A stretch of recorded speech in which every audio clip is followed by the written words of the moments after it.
What's up everybody, Johnnie Omega here, giving you my review of Creed 2. Creed 2 is simultaneously the 8th movie in the Rocky franchise, as well as the sequel to Creed. The movie basically follows Rocky and Adonis as they not only deal with Adonis' success as a boxer, but also they have to deal with Ivan Drago when he returns, using his son to help restore the family name. Spoiler warning for anybody that doesn't know, but it was Ivan Drago who back in Rocky 4 killed Adonis' dad Apollo Creed, and that bad blood that's circulating between everybody is pretty much what drives the whole movie. I absolutely love what they did with the Dragos in this movie. I love how you get to see how that loss that Ivan took back in '85 not only affected him, but also affected the rest of his family. You empathize with Ivan and his son Victor, because at the end of the day, all they're pretty much trying to do is make a better life for themselves. I mean, in this movie, Victor wasn't trying to be a mindless robot just fighting for his country the way his dad was back in Rocky 4. He pretty much just sees Adonis as a means to an end. I always felt like movies were only as good as their villain,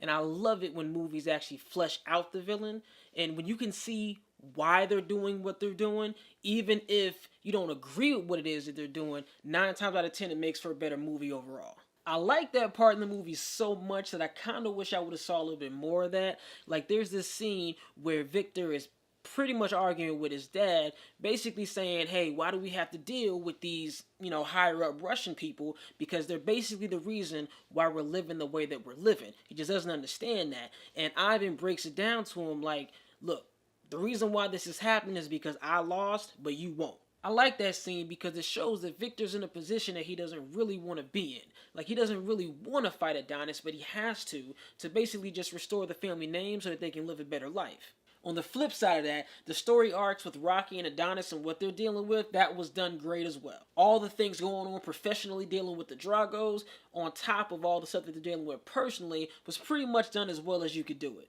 I enjoy the references too that Rocky makes in this movie dealing with past movies. There's 2 scenes in particular where they don't take away from the movie at all. It's totally fine if you haven't seen Rocky Balboa, but if you have, just get a little bit something extra out of it. Donnie had the biggest story arc, and it played out great, actually. From a writing perspective, his story arc overall was pretty much just a collection of smaller story arcs dealing with everybody else that just went together collectively very well. It could have lacked something, but it was greatly written, so it didn't.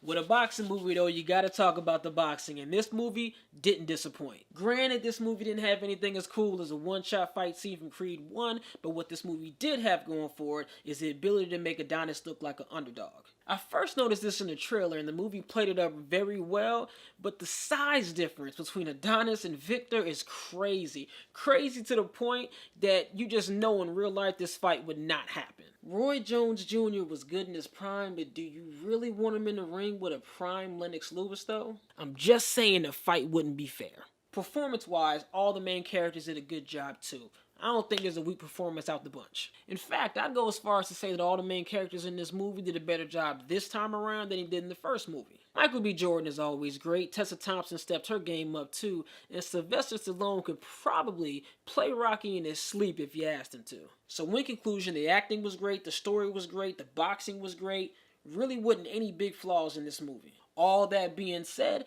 I'd give this a solid B-.